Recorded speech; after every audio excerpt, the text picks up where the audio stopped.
Hey guys, Blitz Models here. So, I decided to start a whole new series, more or less discussing my modeling hobbies. So, you can probably end up checking my Instagram. I post more models and stuff there. I've most commonly done 1/72nd scale aircraft by Airfix, and just 1/35th scale armor by a mixture of Academy and Tamiya. But today we're going to change that. Starting off with my first model review as a Christmas special, this absolute beast of a kit.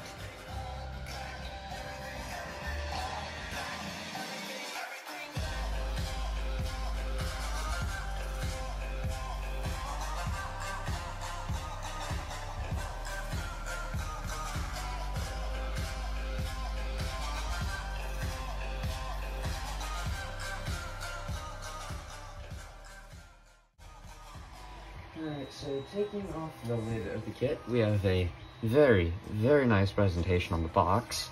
There's more pictures on the side. We got a lovely visual right there. Just more pictures on the side. Detail, and it says right here, metal gun barrel with rifling included, no tooling of smoke dischargers, suspensions are workable, new tooling of reactive armor, as this is the Sho't Kal Gimel from 1982 with the Blazer ERA.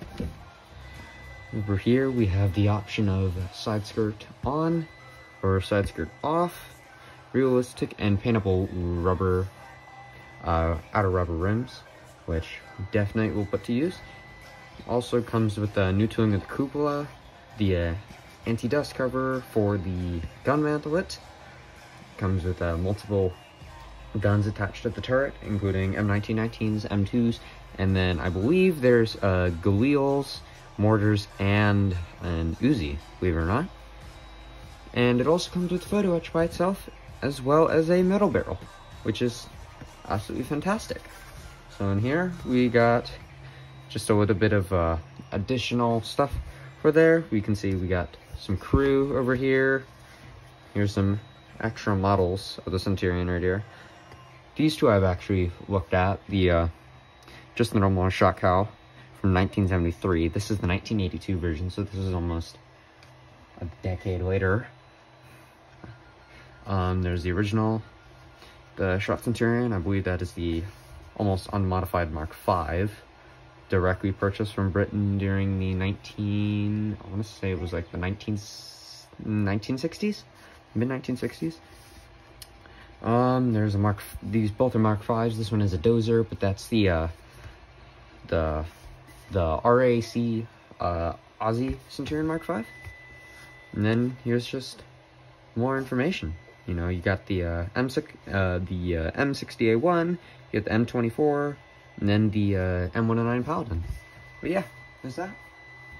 Digging further into the box, we get a very chunky instruction sheet. There's 14 sprues inside this kit. You can see we've got a very nice one-piece lower hull. And then we got side skirts over here. There's, I believe those are tiny spacers for the workable suspension. And then over here, there's parts replacement form. Just the usual stuff. Comes with a pretty nice looking decals, photo etch, and then some thread. And then here's just a couple paragraphs about the Sho't Kal instructions. Pretty nice. There's the color list, and then just a couple of extra different variants of the Sho't Kal. This one's a lot more unique in the sense that this kit allows you to technically make whatever variant you would like, as for most of the kits out there, unless it's a different variation like the Nagmahan or the Puma, you'd have to scratch make those. But for these, where it's the I believe that is the original Sho't Kal, and then right here is the Sho't Kal Gimel, and then the Sho't Kal Delet isn't here with the battering ram. But yeah, you can do the original, the Third Middle East War. So this was in the 1970s. There's 1982, and then this is the Fourth East Middle War, so closer to later 80s, early 90s. Yeah, digging into the instruction booklet, relatively simple build. Includes colors, pretty well detailed. Also does come with some referencing, similar to like to me kits, so that's nice. Pretty nice here. It's got a very well labeled parts, and it definitely shows where everything's supposed to go. This turret looks like it's going to be fun. You got options for the areas for the photo etch. You got more coloring for, yeah, there's the Uzi, there's the cupola over there, more detail over here. That's the placement of the ERA. There's going to be a lot of ERA in this tank. We got the smoke dischargers and the bins. There's a canvas, and then here we got all the different guns right here. The M2, the M1919, and then the Galil, which will, in this situation, we'll just have lying right there. Like, yeah, there's the Galil. And then there's the cover for it, and then it just talks a little bit about the extra antennas. That's unusual. I've never seen a kit talking about how to make the custom plastic antennas on that. That's nice. Yeah, here we've got the just some different schemes. We got scheme number 1, scheme number 2, so different markings. I haven't read too much into the IDF, but I do know that these markings describe what squadron, not squadron, but like what battalion it is. So 0 degrees, 90, also 0 degrees, and that's also 90. So very similar, but just slightly different colors, with a couple of different markings on like the turret. But yeah, pretty straightforward instructions. It's going to be a very nice build for sure. And then we get into the actual box of the kit. There's a lot of really fine details, that's for sure. If it'll focus. Sho't Kal is one of my most favorite tanks, so it's nice to see good detail. Like, there's the clear parts, the cupolas, and the lighting. There's extra spare tracks, which I assume go into the back. There's the gun mantlet, right? The gun canvas right there that goes over the mantlet. There's the shroud.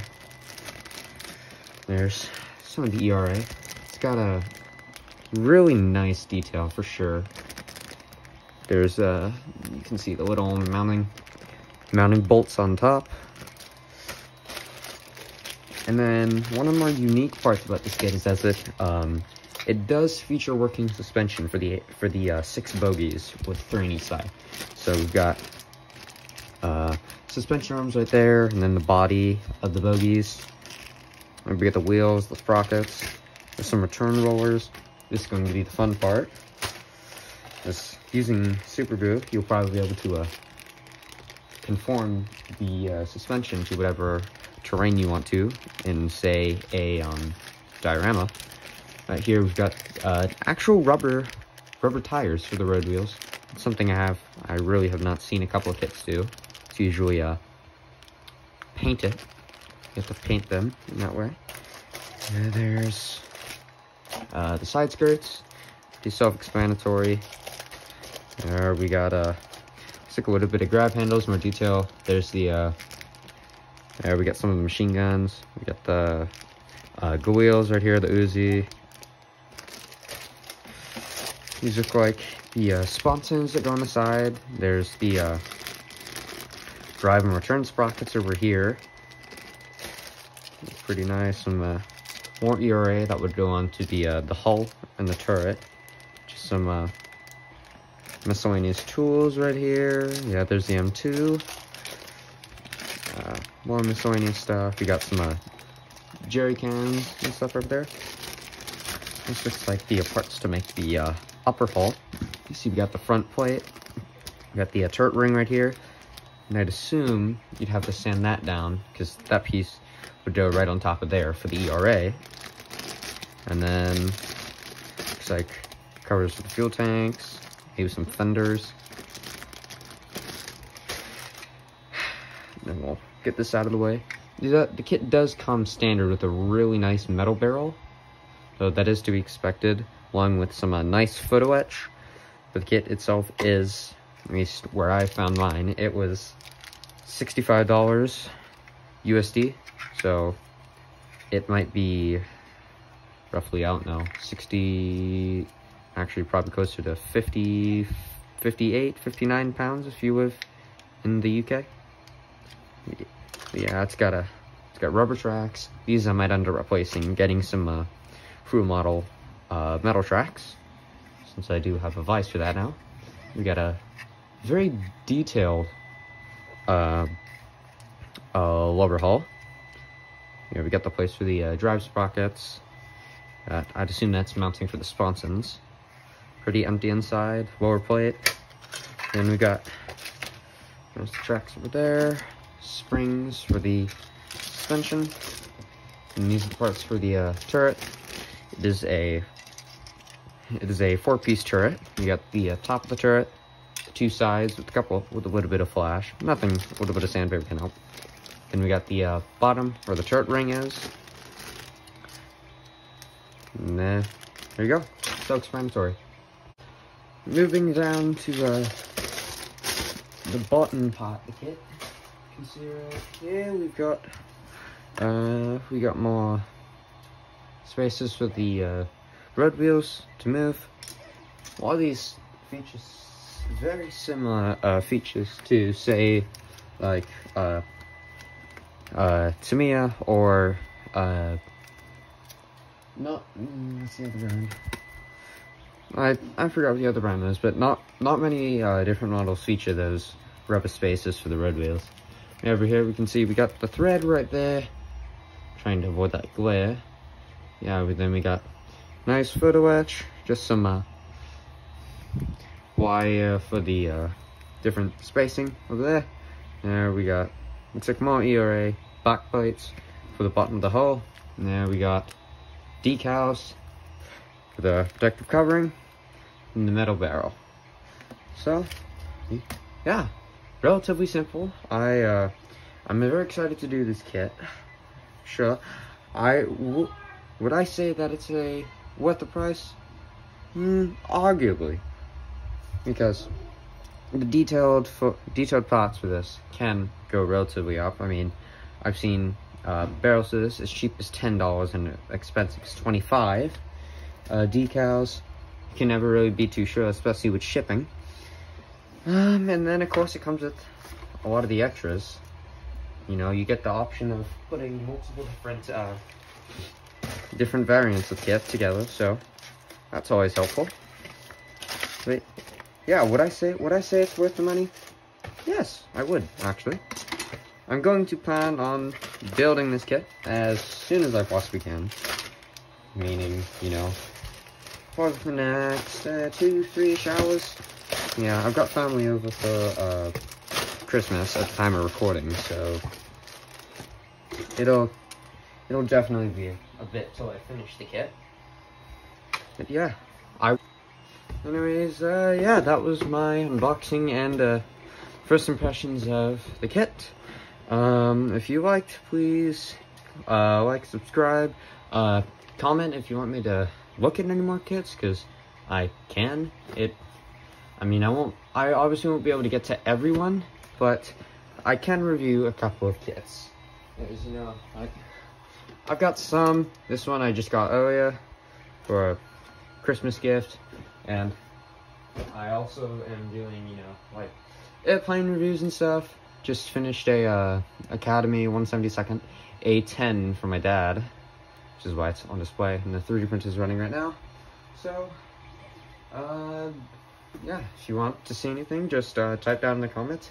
I'll try to get to as much as I can. But until next time, happy modeling and peace.